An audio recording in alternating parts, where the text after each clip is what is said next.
अमरोली इलाके में शशांकिया परिवार की सामूहिक आत्महत्या के मामले में अमरोली पुलिस ने आत्महत्या के लिए उकसाने का मामला दर्ज कर पिता, पुत्र और दलाल को गिरफ्तार किया है।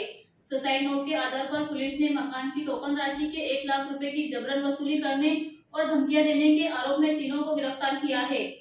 मकान की डील दलाल राजू हरजी भाई आंबलिया के जरिए हुई थी और 1 लाख रुपए टोकन के तौर पर दे दिए गए थे। बाद में जब खरीदार हितेश को पता चला कि मकान बैंक के लोन पर है तो उसने सौदा रद्द कर दिया और रुपए लौटाने की मांग की। भरत भाई के पास टोकन की रकम लौटाने के लिए पैसे नहीं थे और लोन की किस्तें भी बाउंस हो रही थी।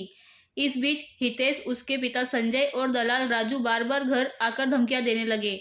आरोपियों ने 8 मार्च तक रुपए लौटाने का अल्टीमेटम दिया था, लेकिन भरत भाई ये रकम वापस नहीं कर सके। इस दबाव और मानसिक तनाव के कारण 7 मार्च की रात भरत भाई, उनकी पत्नी वनिता बेन और बेटे हर्ष ने जहर खाकर जान दे दी। पुलिस को भरत भाई का सुसाइड नोट मिला है, जिसमें उन्होंने लिखा कि हितेश, संजय और दलाल राजू की धमकियों की वजह से परिवार ने आत्महत्या की है। इसके आधार पर हितेश संजय भाई पटेल, उसके पिता संजय मफतलाल पटेल और दलाल राजू हरजी भाई आंबलिया को गिरफ्तार किया गया है। तीनों आरोपियों को कोर्ट में पेश किया गया, जहां से उन्हें न्यायिक हिरासत में भेजने का आदेश दिया गया है।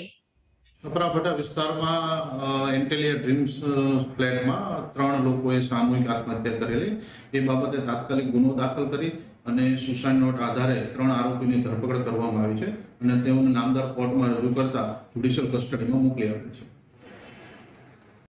આપઘાત કરવા પાછળનું શું કારણ સામે આવ્યું છે? તપાસની પ્રાથમિક તપાસ દરમિયાન જાણવા મળેલ છે કે જે મરણ જનાર હતા એ લોકોએ ફ્લેટ પોતાનો 22 લાખમાં સોદો કરેલો અને 1 લાખ ટોકન પેટે લીધેલા। ત્યારબાદ ફ્લેટ ઉપર લોન ચાલતી હતી, એ સામેવાળાને ખબર પડતા આ લોકોએ 1 લાખ ટોકન પાછું માંગેલું અને એ ઉઘરાણીમાં સામેવાળા દબાણમાં આવી અને સુસાઇડ કરેલાનું જાણવા મળે છે।